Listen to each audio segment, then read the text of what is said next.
eu sou Isabela Secato e a gente está aqui hoje em mais uma entrevista do nosso canal do Poder da Colaboração e a gente vai receber hoje aqui uma pessoa que faz um trabalho incrível.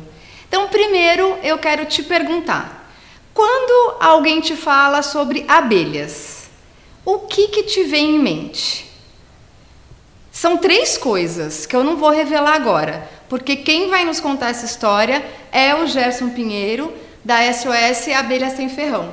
Bem-vindo, Gerson. Muito obrigado. Que bom te ter aqui hoje. Muito obrigado mesmo, Isa. Queria saber como é que começou o seu projeto. Então, o SOS Abelha Sem Ferrão, ele começou com um processo que alguns amigos meus falam que é uma educação reversa. Ou seja, a Ana Clara, minha filha caçula, na época ela tinha uns 6 anos e meio, foi numa excursão da escola, num ambiente que tudo era abelha. Mas aquela abelha exótica, abelha com ferrão, aquela abelha que todo mundo conhece, que todo mundo tem medo. E nesse universo, que tudo remetia à abelha com ferrão, ela viu numa parede um enxame de uma espécie muito comum em São Paulo, chamado jataí. Ela nidifica muito em muro, por exemplo, faz um tubinho de cera. E a Aninha, voltando para casa, me fez uma pergunta que até hoje me marcou. Papai, podemos ter um enxame de abelha em casa? Na hora, o que eu falei para ela? Filha, você está maluca.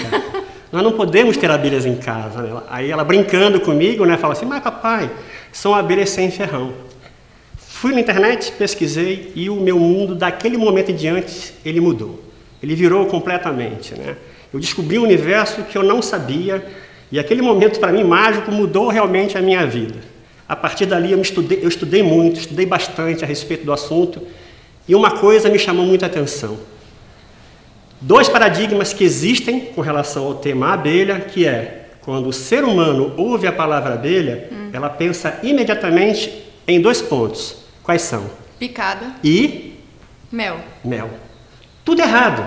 Por quê? Aquela abelha que pica, e existem as que picam, nem brasileira ela é. E só no Brasil, para você ver como as coisas é assustadora, existem aproximadamente 300 espécies de abelhas sociais que têm o ferrão atrofiado, que nós chamamos que não tem ferrão, elas não têm a capacidade de inocular nada. São 300 espécies de abelhas sem ferrão? Só 300, Nossa. só 300. E quando nós ouvimos a palavra abelha, a gente só pensa em uma que nem brasileira é. Exato.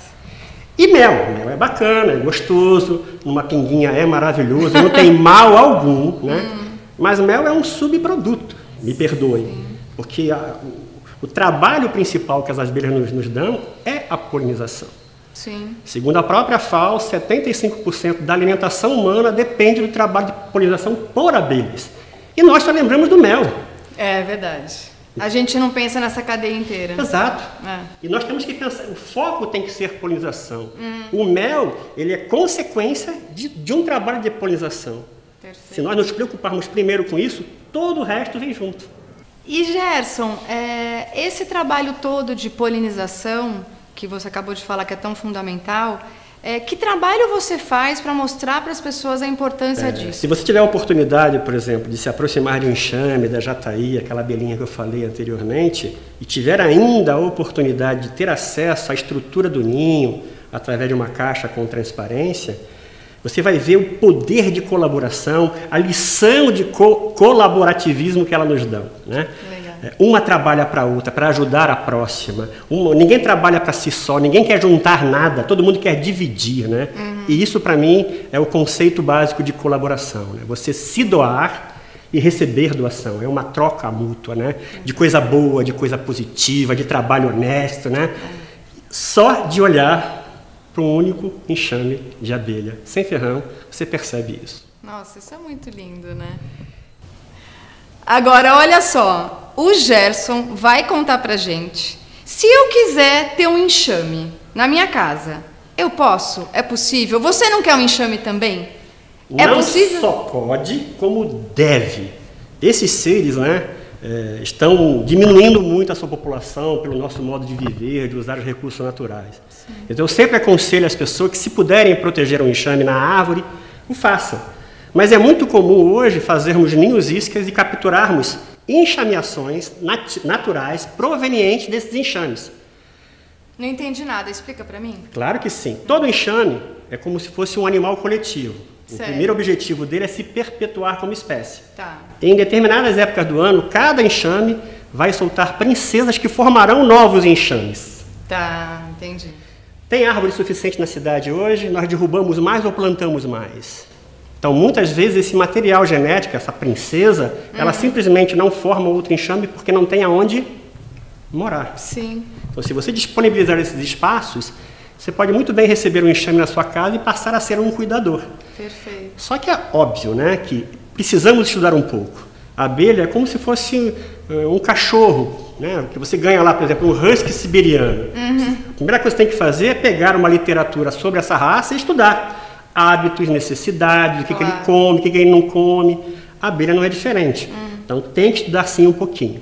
Tá. Não tem outro jeito. Perfeito. Gerson, eu sei que a Associação SOS Abelha Sem Ferrão tem vários pilares que ela atua.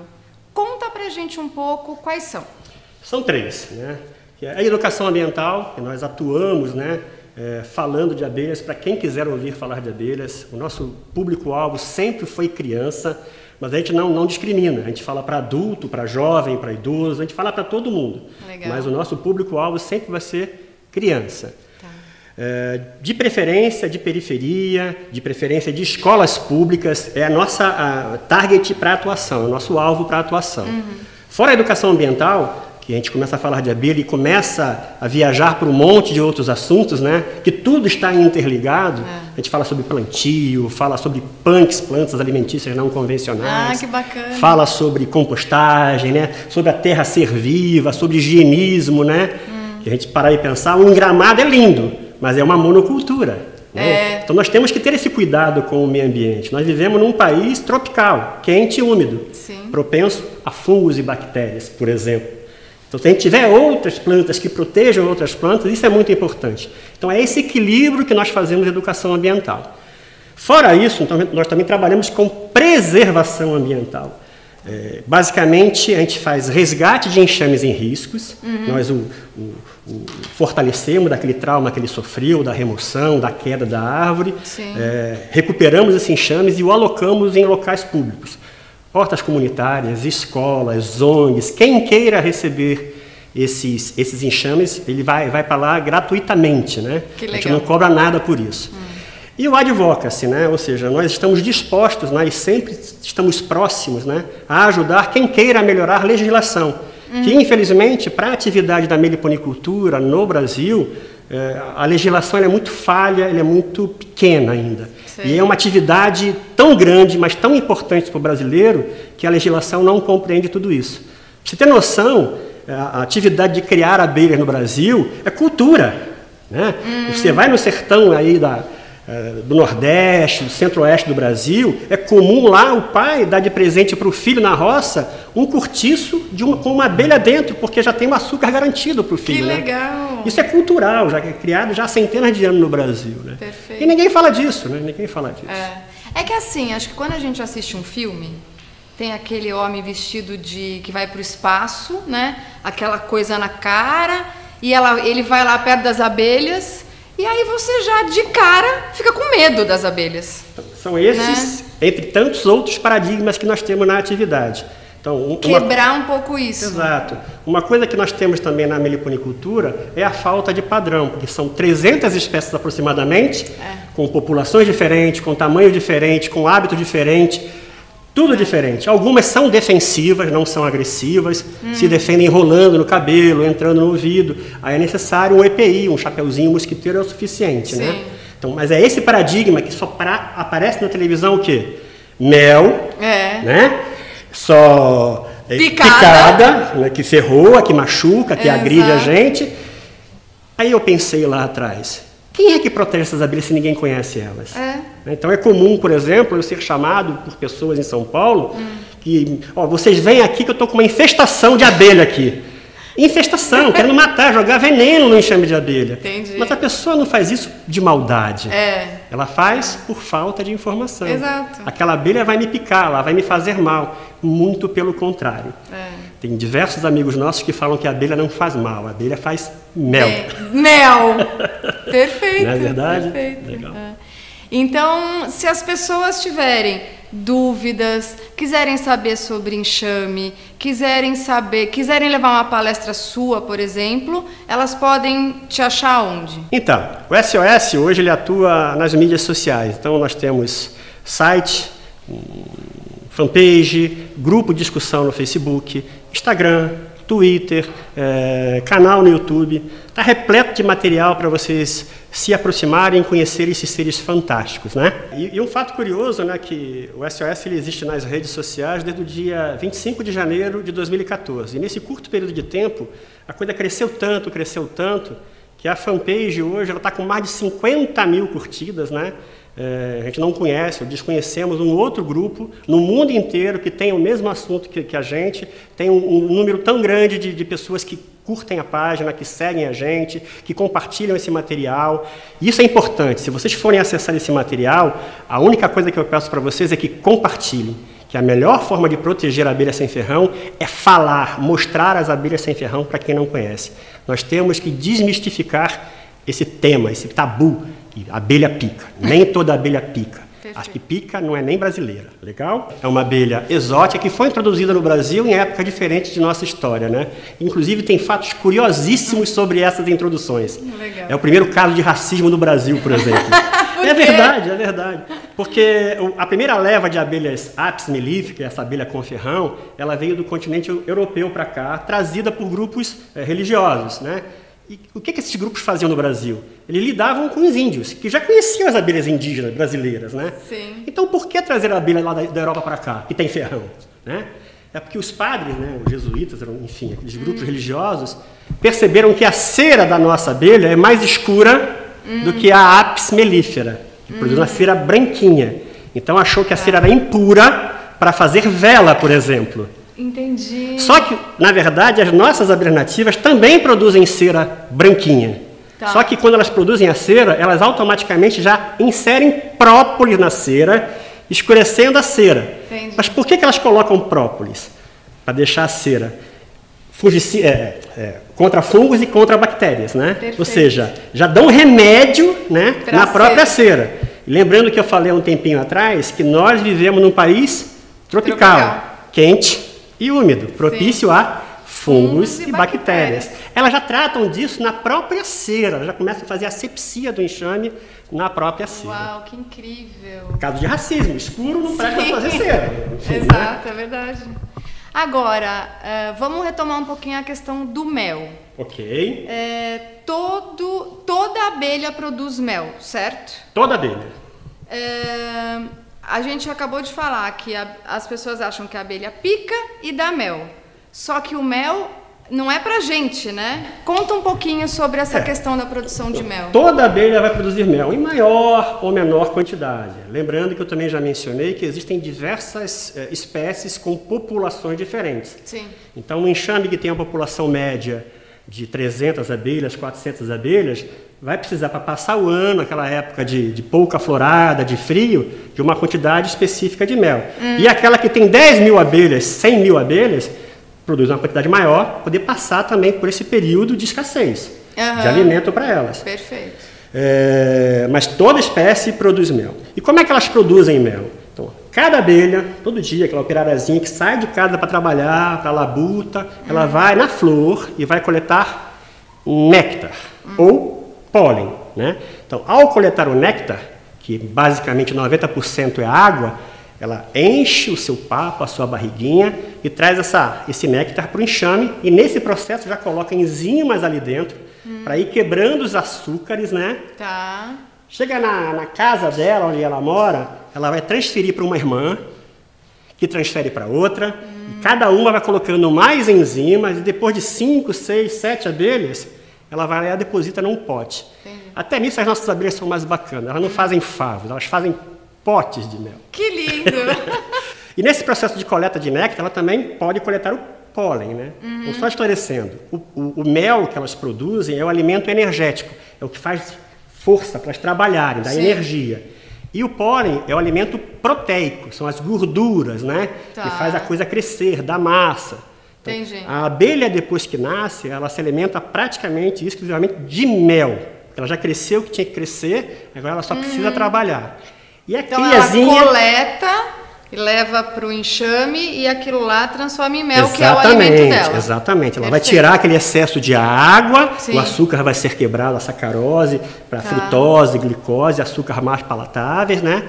Ou seja, é o mel. Então, nós vamos fazer um trabalho para transformar um néctar coletado em mel, que vai ser usado para dar energia às operárias. Perfeito. O pólen não, o pólen é a matéria, é o alimento que são a proteína, né, faz volume, faz a coisa crescer. Então, aquele ovinho que virou uma larva vai comer uma mistura de mel e pólen, né, e vai começar a crescer até virar uma abelha, ok? Certo. E nesse processo de ir lá coletar, né, materiais, elas se sujam de pólen, o corpo dela é bem peludo, né, elas vão se sujar de pólen e vão levar esse pólen para uma outra flor. E nesse processo, elas agem como se fossem cupidos das plantas, né? Elas fazem as plantas namorarem. Que lindo! E tem casos assim muito peculiares. Por exemplo, o maracujazeiro, né, que tem uma flor maravilhosa, essa planta é polinizada por um grupo bem pequeno de abelhas. São abelhas grandes, né? Que nós chamamos de mamangava. Sei. Só que diversas abelhas pequenas vão lá na flor, coletam o néctar, mas não polinizam. Só quem poliniza são essas abelhas grandes. Elas pousam na flor, se sujam, quando vão na outra flor, levam o pólen. É o que nós chamamos de polinização cruzada. Cruzada, que é de uma flor para outra. Né? E o maracujazeiro tem essa dependência maior ainda, porque se eu tiver um pé só, ele não vai dar fruto. Ele precisa de no mínimo 2 pés e que o pólen seja trocado de planta para planta, não de flor para flor na mesma planta. Mas é colaboração pura, né? Colaboração pura, é o que eu te falo, né? Tem outro exemplo que eu vou te dar também, que é o cupuaçu, que é uma fruta amazônica que está sendo agora descoberta, né? Interessantíssima fruta. Essa planta, que é uma árvore bem grande, ela é polinizada por abelhas pequenininhas que produzem pouco mel. Que interessante. Só que sem essas abelhas pequenininhas que produzem pouco mel, nós não teríamos, por exemplo, a fruta do cupuaçu. Porque ela não estaria fazendo a polinização cruzada. E é por isso que eu reafirmo. Mel é um subproduto, é legal, é bacana, ninguém discute isso. Sim. Mas ele só vai aparecer se houver a polinização primeiro. Adorei. E a abelha é por si só um ser e uma comunidade colaborativa que, na verdade, nos ajuda a manter o nosso meio ambiente e a vida como ela é. É o agente mais importante para a manutenção de planta, de árvore, né? Então a gente começa a viajar assim, pensando em outras coisas. Por exemplo, o que tem abelha a ver com água? O quê? Da onde que vem a nossa água? De nascentes. O que mantém a nascente viva? Mata ciliar.